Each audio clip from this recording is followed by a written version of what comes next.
ಮಂಗಳೂರಿನ ಮರ್ಡರ್ ಇಡೀ ರಾಜ್ಯವನ್ನೇ ಬೆಚ್ಚಿ ಬೀಳಿಸ್ತಾ ಇದೆ.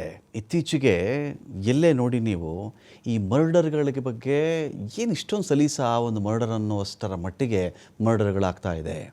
ಕೋಪ, ಸಿಟ್ಟು, ಅಸಹನೆ, ಅಸಮಾಧಾನ, ಬೇಸರ, ಹಾಗೆ ದ್ವೇಷ ಬರುತ್ತೆ ನಿಜ. ಒಂದು ಮಾತ್ರಕ್ಕೆ ಮರ್ಡರ್ಗಳಿಗೆ ಎಳಿತಾ ಇದ್ದಾರಲ್ಲ, ಹೇಗಿದು ಕಥೆ ಅಂತೇಳಿ ಸಾಮಾನ್ಯ ಜನ ಕೂಡ ಮಾತಾಡ್ತಾ ಇದ್ದಾರೆ ರೀ. ಹೆಂಗೆ ಸಾಧ್ಯ ರೀ, ಹಿಂಗೆಲ್ಲ ಮರ್ಡರ್ ಮಾಡಿಬಿಡ್ತಾರೆ, ಯಾರನ್ನೋ ತೊಗೊಂಡು ಹೋಗ್ತಾರೆ, ಅದು ಕೋಟೆ ನೋಡೋಣ ಅಂತ ಕರೀತಾರೆ, ಕೋಟೆಯಿಂದ ತಳ್ಳಿಬಿಡ್ತಾರೆ, ಇನ್ನೇನೋ ತೊಗೊಂಡು ಹೋಗ್ತಾರೆ, ಬೆಟ್ಟದ ಮೇಲಿಂದ ತಳ್ಳಿಬಿಡ್ತಾರೆ, ದೇವಸ್ಥಾನಕ್ಕೆ ಹೋಗೋಣ ಬಾ ಅಂತಾರೆ, ಅಲ್ಲೇ ಸಾಯಿಸ್ಬಿಡ್ತಾರೆ, ಇನ್ಯಾವುದೋ ಅಕ್ರಮ ಸಂಬಂಧ, ಅಲ್ಲಿ ಯಾರನ್ನೋ ಕೊಲೆ ಮಾಡಿಸ್ಬಿಡ್ತಾರೆ. ಇಷ್ಟು ಸುಲಭ ಹೇಗೆ?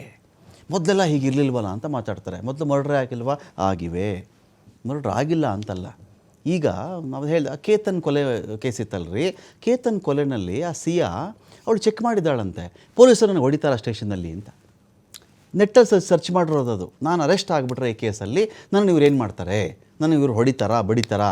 ಹೊಡೆಯೋ ಹಾಗಿಲ್ಲ ಇವರು. ಮೊದಲೆಲ್ಲ ಅದು ನೋನ್ ಫ್ಯಾಕ್ಟ್ರ್. ಅದು ನೀವು ಪೊಲೀಸರನ್ನು ಕೇಳಿ ನೋಡಿ, ಸಿಕ್ಕಾಕೊಂಡ್ರೆ ನಮ್ಮನ್ನು ಪೊಲೀಸರು ಬಿಡಲ್ಲ. ಈ ಭಯ ಇತ್ತು ಮೊದಲು, ಈ ಭಯ ಇತ್ತು. ನಾವು ಹಾಗಾದರೆ ಈ ಹೊಡೆಯೋದನ್ನು ಬಡಿಯೋದನ್ನು ಎಂಜಾಯ್ ಮಾಡ್ತಾ ಇದ್ದೀವಾ, ಎನ್ಕರೇಜ್ ಮಾಡ್ತಾ ಇದ್ದೀವಾ? ನೋ, ಇಲ್ಲ, ಅದನ್ನು ನಾವು ಯಾವತ್ತೂ ಎನ್ಕರೇಜ್ ಮಾಡಲ್ಲ. ಆದರೆ ಏನು ರೀಸನ್ಗೆ ಇಷ್ಟು ಬಿಡು ಬೀಸ ಕೊಲೆಗಳಾಗ್ತಾ ಇದೆ? ಮತ್ತು ಕನೆಕ್ಟಿವಿಟಿ. ಇವತ್ತಿಗೆ ಕನೆಕ್ಟಿವಿಟಿ. ಮೊದಲು ಒಬ್ಬ ಮನುಷ್ಯ ಅಂದರೆ ಅವನ ಊರವ್ರ ಜನ ಅವನಿಗೆ ಗೊತ್ತಿತ್ತು, ಹುಟ್ಟಿದ ಊರಿನ ಜನ ಗೊತ್ತಿತ್ತು, ಕೆಲಸ ಮಾಡೋ ಸ್ಥಳದ ಒಂದು ಸ್ವಲ್ಪ ಜನ ಗೊತ್ತಿದ್ದರು. ಇಷ್ಟು ಬಿಟ್ಟರೆ ಸಂಪರ್ಕ ಇಲ್ಲ. ಎಲ್ರಿಗೂ ಟೆಲಿಫೋನ್ ಅಷ್ಟು ಆ್ಯಕ್ಸೆಸ್ ಇರಲಿಲ್ಲ. 7 ವರ್ಷ 8 ವರ್ಷ ಕಾಯಬೇಕಾಗಿತ್ತು. ಒಂದೇ ಒಂದು ಫೋನ್ ಲೈನ್ ನಾವು ಅಪ್ಲೈ ಮಾಡಿದ್ರೆ 7 ವರ್ಷ 8 ವರ್ಷ ಕಾದ ಮೇಲೆ ನಮ್ಮ ಅಗತ್ಯತೆ ಪರಿಗಣಿಸಿ, ನಮ್ಮ ಅನಿವಾರ್ಯತೆ ಪರಿಗಣಿಸಿ, ನಮ್ಮ ತುರ್ತು ದರದು ಪರಿಗಣಿಸಿ, ವ್ಯಾವಹಾರಿಕ ಹಿನ್ನೆಲೆ ಪರಿಗಣಿಸಿ ನಿಮಗೊಂದು ಲೈನ್ ಎಳಿತಿದ್ದೀವಪ್ಪ ಅಂತ ಒಂದು ಟೆಲಿಫೋನ್ ಲೈನ್ ಎಳಿತಿದ್ರು. ಸಂಪರ್ಕಗಳು ಕಡಿಮೆ. ಈಗ ಯಾವ ತುದಿಯಿಂದ ಯಾವ ತುದಿಗೆ ಬೇಕಾದರೂ ಮನುಷ್ಯ ಸಂವಹನ ಮಾಡಬಲ್ಲ, ಕನೆಕ್ಟಿವಿಟಿ ಬೆಳೆಸಿಕೊಳ್ಳಬಲ್ಲ. ಫೇಸ್ಬುಕ್, ಇನ್ಸ್ಟಾಗ್ರಾಮ್, ಯೂಟ್ಯೂಬ್, ಇನ್ನೊಂದು ಮತ್ತೊಂದು ಚಾಟ್, ಬೇರೆ ಬೇರೆ ಆ್ಯಪ್ಗಳು. ಇಲ್ಲಿಂದ ಏನಾಗ್ತಿದೆ ಅಂದರೆ ಎಲ್ಲಿಂದ ಎಲ್ಲಿ ಬೇಕಾದರೂ ಲಿಂಕ್, ಯಾರು ಬೇಕಾದರೂ ಭರವಸೆ ಕೊಡಬಲ್ಲ.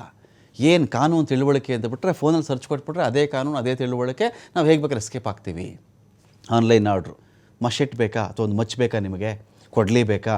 ಆನ್ಲೈನ್ ಆರ್ಡ್ರ್ ಮಾಡಿದ್ರೆ ಕೊಡಲಿ ಬರುತ್ತೆ, ಆನ್ಲೈನ್ ಆರ್ಡ್ರ್ ಮಾಡಿದ್ರೆ ಮನೆಗೆ ಬಂದು ಚಾಕು ಬರುತ್ತೆ, ಆನ್ಲೈನ್ ಆರ್ಡ್ರ್ ಮಾಡಿದ್ರೆ ನಿಮಗೆ ಇನ್ನೊಂದು ಯಾವುದೋ ವೆಪನ್ ಬರುತ್ತೆ, ನಿಮಗೆ ಬೀನ್ ಬ್ಯಾಗ್ ಬರುತ್ತೆ, ನಿಮಗೆ ನೀವು ಸೌದೆಗಳು, ಫೈರ್ವುಡ್, ಆ ಸೌದೆ ಬರುತ್ತೆ ಮನೆಗೆ, ಸಾಯಿಸು, ಪೀಸ್ ಮಾಡು, ಬೀನ್ ಬ್ಯಾಗಲ್ಲಿ ತುಂಬು, ಆಮೇಲೆ ಅದನ್ನು ಉರಿಸ್ಬಿಡು.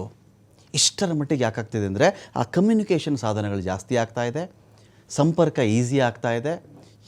ಇಲ್ಲಿಂದ 1000 ಕಿಲೋಮೀಟ್ರ್ ದೂರದಲ್ಲಿ ಒಬ್ಬಳು ಗೆಳತಿ, ಇಲ್ಲೊಬ್ಬ ಗೆಳೆಯ, ಎಲ್ಲೋ ಒಂದು ಪಾಯಿಂಟಿಗೆ ಬರ್ತಾರೆ, ಅವ್ರು ಮೀಟ್ ಮಾಡ್ಕೊಳ್ತಾರೆ, ಸ್ವಲ್ಪ ದಿನ ಇರ್ತಾರೆ, ಆಮೇಲೆ ಇವಳು ಕಂಡ್ರೆ ಅವ್ನಿಗಾಗಲ್ಲ, ಅವ್ನು ಕಂಡ್ರೆ ಇವ್ರಿಗಾಗಲ್ಲ, ನಾನು ಬೇರೆ ಮದುವೆ ಆಗ್ತೀನಿ ಅಂತಾರೆ. ಅಷ್ಟೇ, ಅವಳನ್ನು ಸಾಯಿಸ್ಬಿಡ್ಬೇಕು.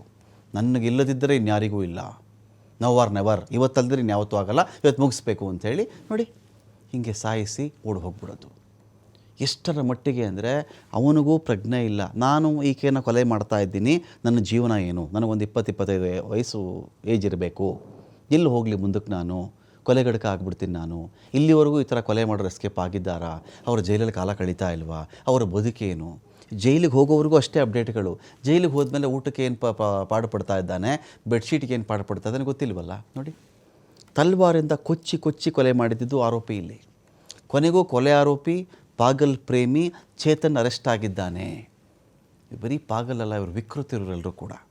ಮಂಗಳೂರು ಹೊರವಲಯದ ಪಚ್ಚನಾಡಿಯಲ್ಲಿ ಆರೋಪಿಯನ್ನು ಅರೆಸ್ಟ್ ಮಾಡಿರೋದಿಲ್ಲಿ. ನಿನ್ನೆ BC ರೋಡ್ನ KSRTC ಬಸ್ ಸ್ಟ್ಯಾಂಡಲ್ಲಿ ನಡೆದಿದ್ದಂಥ ಘಟನೆ ಇದು. ನೋಡಿ, ಬಸ್ ಸ್ಟ್ಯಾಂಡಲ್ಲಿ ಎಷ್ಟು ಈಸಿಯಾಗಿ ಒಂದು ಮಚ್ಚು ತೊಗೊಂಡಿದ್ದಾನೆ, ಯುವತಿನ ಮನಸ್ಸೋ ಇಚ್ಛೆ ಕೊಚ್ಚಿದ್ದಾನೆ, ಸಾಯಿಸ್ತಾ ಹೊರಟ. ಯುವತಿಯ ಕೊಲೆ ಬಳಿಕ ಇಲಿಪಾಷಾಣ ತಿಂದಂತೆ. ಹಾಗೆ ಇಲಿಪಾಷಾಣ ತಿಂದು ಸಾಯಬೇಕಾಗಿತ್ತು ಇವನು. ಯುವತಿನ ಸಾಯಿಸಬಾರ್ದಾಗಿತ್ತು, ಹಾಗೆ ತಿನ್ನಬೇಕಾಗಿತ್ತು ಅಲ್ವಾ? ಹಾಗೆ ತಿಂದಿದ್ರೆ ಆ ಹುಡುಗಿ ಬದುಕಾದರೂ ಇರ್ತಿತ್ತಲ್ಲ, ಅವಳನ್ನೂ ಸಾಯಿಸಕ್ಕೆ ಟ್ರೈ ಮಾಡಿದ್ದಲ್ದೆ ಇವನು ಇಲಿಪಾಷಾಣ ತಿಂದು ಸಾಯೋದಿದ್ರೆ ಸಾರ್ಥಕತೆ ಏನಿದ್ರಲ್ಲಿ? ಬಂಟ್ವಾಳ ಸರ್ಕಾರಿ ಆಸ್ಪತ್ರೆಯಲ್ಲಿ ಚೇತನ್ಗೆ ಚಿಕಿತ್ಸೆ ಕೊಡಲಾಗ್ತಾ ಇದೆ. ಇಲ್ಲಿ ಹೆಚ್ಚಿನ ಚಿಕಿತ್ಸೆಗಾಗಿ ಮಂಗಳೂರಿನ ವೆನ್ಲಾಕ್ ಆಸ್ಪತ್ರೆಗೆ ದಾಖಲು ಮಾಡಲಾಗಿದೆ. ಬ್ರೇಕಪ್ ಮಾಡ್ಕೊಂಡಿದ್ದು ಕೊಲೆ ಅಂತೆ. ಬ್ರೇಕಪ್, ನನಗಿಷ್ಟ ಇಲ್ಲ, ನಾವು ಪ್ರೀತಿ ಮುಂದುವರಿಯೋದು ಬೇಡ, ಮದುವೆ ಯಾಕಾಗಲ್ಲ, ನನಗೆ ಬೇರೆ ಹುಡುಗರು ನೋಡಿದ್ದಾರೆ, ಏನೋ ಇರುತ್ತಲ್ಲ, ಮನೇಲಿ ಒಪ್ತಾ ಇಲ್ಲ, ನನ್ನ ಜಾತಿ ಬೇರೆ ನಿನ್ನ ಜಾತಿ ಬೇರೆ, ಇಷ್ಟು ಬಿಟ್ಟು ಅಂಥ ಮೇಜರ್ ಕಾರಣ ಇರಲಿಕ್ಕಿಲ್ಲ. ಅಥವಾ ನನ್ನ ಸ್ಟೇಟಸ್ ಬೇರೆ ನಿನ್ನ ಸ್ಟೇಟಸ್ ಬೇರೆ, ನಿನಗೊಂದು ಕೆಲಸ ಇಲ್ಲ, ನಿನಗೆ ಸರಿಯಾಗಿ ಸಂಪಾದನೆ ಇಲ್ಲ, ಇಷ್ಟೇ ತಾನೇ. ಇಷ್ಟು ಒಳಗಡೆ ಕೊಲೆಗಳಾಗ್ತಿರೋದು. ಕೊಲೆ ಮಾಡಿ ನಾನು ಬಚಾವಾಗಬಲ್ಲೆ, ತಪ್ಪಿಸಿಕೊಂಡು ಬಿಡಬಲ್ಲೆ, ಅಥವಾ ನನಗೆ ಮೋಸ ಮಾಡಿದವಳಿಗೆ ನಾನು ಇವಾಗ ಶಿಕ್ಷೆ ಕೊಡ್ತೀನಿ, ಮುಂದೊಂದು ಆದರಾಗಲಿ ಬಿಡು, ಜೈಲಿಗೆ ಹೋಗ್ತೀನಿ ಬಿಡು, ಏನು ಬೇರೆ ಇದ್ದು ಬರ್ತೀನಿ, ಬೇಲ್ ಸಿಗುತ್ತೆ ಬಿಡು, ನನಗೆ 6 ತಿಂಗಳು ಅಷ್ಟೇ ತಾನೇ, ಏನಾಗ್ಬಿಡುತ್ತೆ, ಇದೆಲ್ಲ ಪ್ರೂವ್ ಮಾಡೋಕ್ಕೆ ಆಗಲ್ಲಮ್ಮ, ಅಷ್ಟು ಈಸಿ ಅಲ್ಲ. ಈ ಆಯಾಮಗಳಲ್ಲಿ ನೀವು ಹೋಗ್ತಾ ಹೋದರೆ ಕಾನೂನು ಭಯ ಇಲ್ಲ, ಪೊಲೀಸರ ಭಯ ಇಲ್ಲ, ಶಿಕ್ಷೆ ಭಯ ಇಲ್ಲ. ಪೊಲೀಸರು ಮೊದಲೆಲ್ಲ ಹೊಡಿತಿದ್ರು ಬಡಿತಿದ್ರು, ಈಗ ಇಲ್ಲ, ಹೊಡೆದಿದ್ದಾರೆ, ಹಲ್ಲೆ ಮಾಡಿದ್ದಾರೆ, ಹೆದರಿಸಿದ್ದಾರೆ, ಬೆದರಿಸಿದ್ದಾರೆ, ಅದು ಒಂದು ಕೇಸ್ ಆಗಿಬಿಡುತ್ತೆ. ಪೊಲೀಸರು ಆ ರಿಸ್ಕ್ ತೊಗೊಳಕ್ಕೆ ಹೋಗಲ್ಲ. ನೋಡಿ ಸ್ವಾಮಿ ಹಿಂಗೆ ಹೊಡೆದಿದ್ದಾನಂತೆ, ನೋಡಿ ಈ ಮಚ್ಚು ಇದೇ ಮಚ್ಚಲ್ಲಿ ಇವ್ನು ಹೊಡೆದ, ಇಂಥ CCTV ಫುಟೇಜ್ ಇದೆ ನೋಡಿ, ಇವನು ಲೊಕೇಶನ್ ಟವರ್ ಡಂಪ್ ಇಲ್ಲಿತ್ತು, ಇವನು ಕಾಲ್ ಡೀಟೇಲ್ ರೆಕಾರ್ಡ್ ಇಲ್ಲಿದೆ, ಇವಳಿಗೆ ಸಂಬಂಧ ಇತ್ತು, ಫೇಸ್ಬುಕ್ಕಲ್ಲಿ ಪರಿಚಯ ಆಗಿದ್ದ, ಇನ್ಸ್ಟಾಗ್ರಾಮಲ್ಲಿ ಪರಿಚಯ ಆಗಿದ್ದ, ಇಲ್ಲ ಓಡಾಡ್ತಾ ಕೆಲಸ ಮಾಡೋ ಕಡೆ ಪರಿಚಯ ಆಗಿದ್ದ, ಬಸ್ ಸ್ಟಾಪಲ್ಲಿ ಸಿಕ್ಕಿದ್ರು, ಇವ್ರಿಗೆ ನಂಟು ಬೆಳೆದಿತ್ತು, ಕಳೆದ 4 ವರ್ಷಗಳಿಂದ ಇವರು ಲವ್ ಮಾಡ್ತಾ ಇದ್ರಂತೆ, ಈಗ ಇವಳು ಬೇಡ ಅಂದಿದ್ದಾಳೆ, ಇವನು ಸಾಯಿಸ್ಬಿಟ್ಟಿದ್ದಾನೆ, ಇಷ್ಟು ರಿಪೋರ್ಟ್ ಕೊಡ್ತಾರೆ.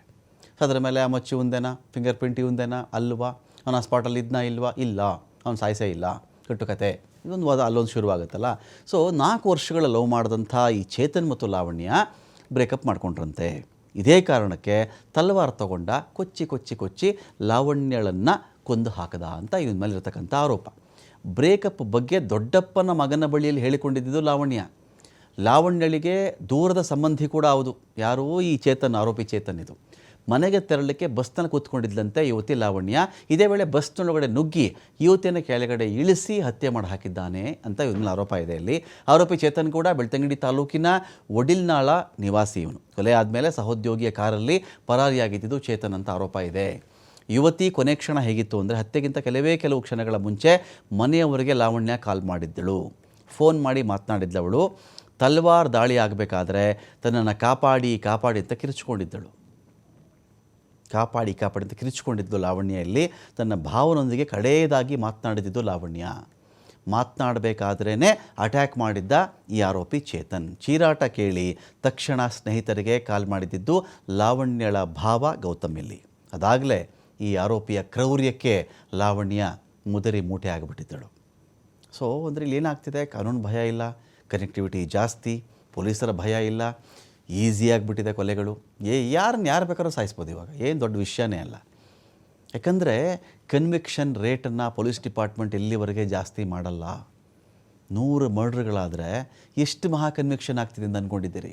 ನಮಗೆ ಈ ಥರ ಮರ್ಡ್ರ್ ಆದ ತಕ್ಷಣ ನಾವು ತೋರಿಸ್ಬಿಡ್ತೀವಲ್ವಾ, ಜನ ಭಾವಿಸೋದೇನು ಗೊತ್ತಾ, ಇವನು ನೀನು ಬಿಡಲ್ಲ, ಇವನು ಲೈಫ್ ಟೈಮ್ ಇರ್ತಾನೆ, ಇವನು ಜೈಲಲ್ಲಿ ಇರ್ತಾನೆ, ಇವನಿಗೆ 25 ವರ್ಷ ಇವನು ಆಚೆ ಬರೋಕ್ಕಾಗಲ್ಲ ಅಂತ ಜನರಲ್ಲಿ ಇರ್ತಕ್ಕಂಥ ಜನರ ನಂಬಿಕೆ ಇವೆಲ್ಲವೂ. ವಾಸ್ತವ ಹಾಗಿಲ್ವಲ್ಲ. 100 ಕೇಸ್ಗಳಲ್ಲಿ 5, 6, 10 ಇಷ್ಟು ಕನ್ವಿಕ್ಷನ್ ಆಗಿಬಿಟ್ರೆ ದೊಡ್ಡದದು. ಸುಮಾರು ಜನ ಅಂದ್ಕೊಂಡ್ಬಿಟ್ಟಿದ್ದಾರೆ ಪೊಲೀಸರ ಕೈಲಿ ಗನ್ನಿದೆ, ಲಾಠಿ ಇದೆ, ನ್ಯಾಯ ಕೊಡಿಸ್ಬಿಡ್ತಾರೆ ಇದನ್ನು. ಎಷ್ಟರ ಮಟ್ಟಿಗೆ ಒಂದು ಕೇಸ್ ಮೀಡಿಯಾದಲ್ಲಿ ಹೈಪ್ ಆಯಿತು, ದೊಡ್ಡೋರು ಇದ್ದಾರೆ ಇದರಲ್ಲಿ. ಅಂಥ ಕೇಸ್ಗಳ ಬಗ್ಗೆ ತುಂಬ ಪ್ರೆಷರ್ ಬರ್ತಾ ಇದೆ, ಸಾಮಾಜಿಕ ವಲಯದಲ್ಲಿ ಬಹಳ ಟೀಕೆ ಬರ್ತಿದೆ ಅಂದಾಗ ಆ ಕೇಸ್ ಕಡೆ ಕೊಡ್ತಕ್ಕಂತಹ ಆಸಕ್ತಿ, ಅಧ್ಯಯನ, ತನಿಖೆ, ಆಯಾಮ ಬೇರೆ.